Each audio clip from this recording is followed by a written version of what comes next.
बिस्मिल्लाहिर्रहमानिर्रहीम। अस्सलामु अलैकुम। इस्लामिक हेवन चैनल देखने और सुनने वालों को खुशामदीद।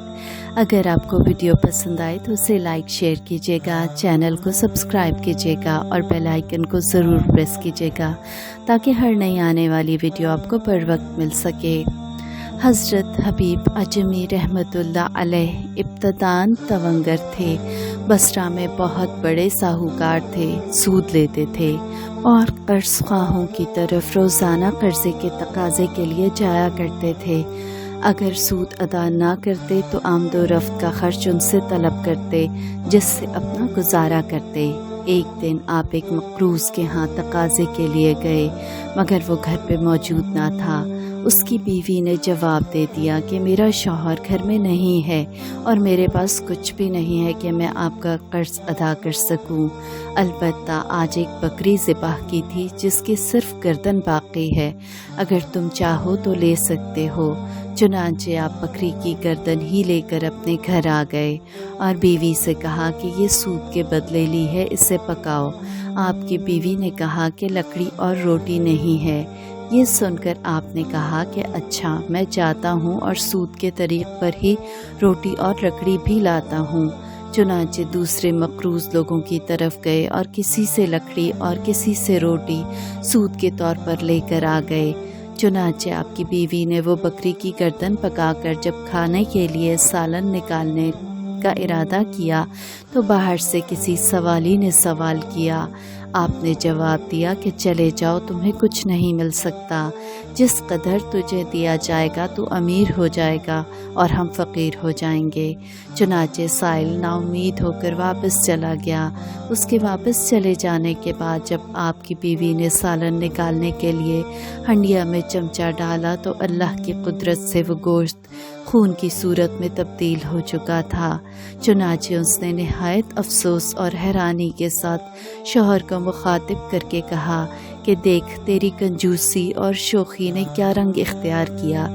जब आपने हांडी को देखा तो दिल में एक आग सी लग गई और उसी वक्त सच्चे दिल से तमाम बुराई से ताइब हो गया। दूसरे दिन आपने अपने मकरूज़ लोगों को बुलाया और असल रकम वसूल करके सूद छोड़ दिया। जुम्मे का दिन था, रास्ते में बच्चे खेल रहे थे।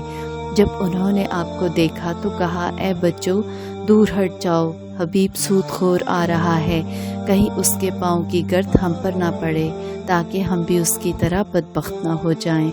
ये बात सुनकर आपके दिल में एक नई आग लग गई और तमाम ख़यालात को छोड़कर सीधे हज़रत ख्वाजा हसन बसरी रहमतुल्लाह अलैह की मजलिस में हाजिर हुए।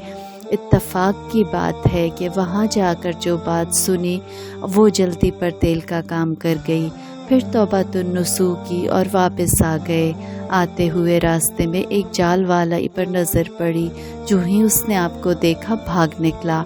आपने कहा, भाई, भागने की ज़रूरत नहीं, बल्कि मुझे तुझसे भागना चाहिए ताकि मेरे जैसे गुनहगार का तुम पर साया ना पड़े। फिर आगे गए और इसी रास्ते से गुजरे जहाँ लड़के खेल रहे थे। लड़कों ने आपको देखकर कहा, हट जाओ, हबीब तौबातुन नुसूह करके आ रहा है। हम गुनहगारों की गर्द उस पर पड़ गई तो गुनहगार हो जाएंगे।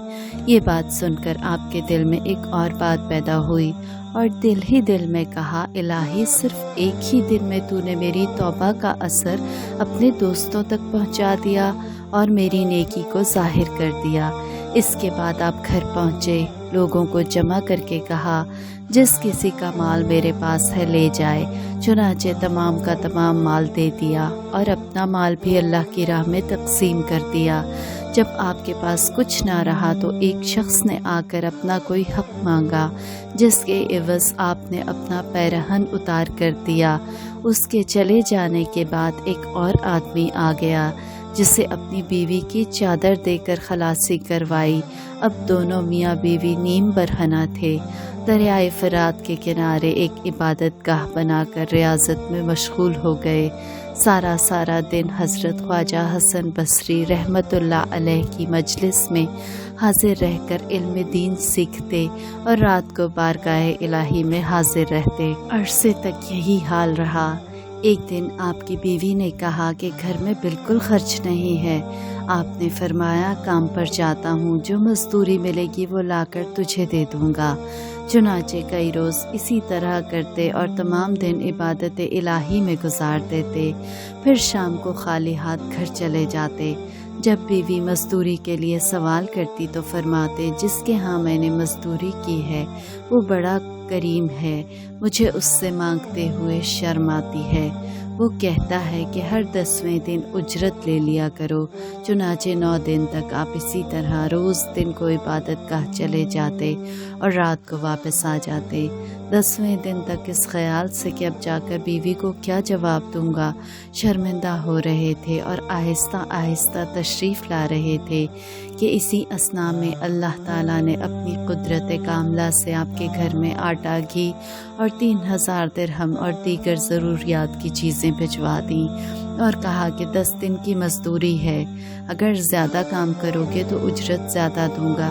آپ جب گھر کے قریب پہنچے تو گھر کے اندر سے نہایت عمدہ کھانوں کی خوشبو آئی۔ حیران ہوئے، اسی حیرانی میں اندر داخل ہوئے تو دیکھا کہ کئی قسم کے کھانے تیار ہیں۔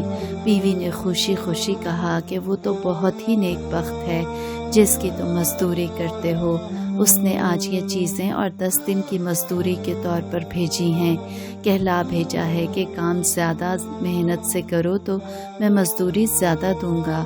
یہ سن کر آپ دیدہ ہو گئے اور خیال کرنے لگے کہ اللہ تعالیٰ نے محض ایک گنہگار کی 10 دن کی ناکام اور بے حضور عبادت کے عوض یہ کچھ عطا فرمایا، اگر زیادہ حضور قلب سے عبادت کی جائے تو کیا کچھ نہ کرے گا۔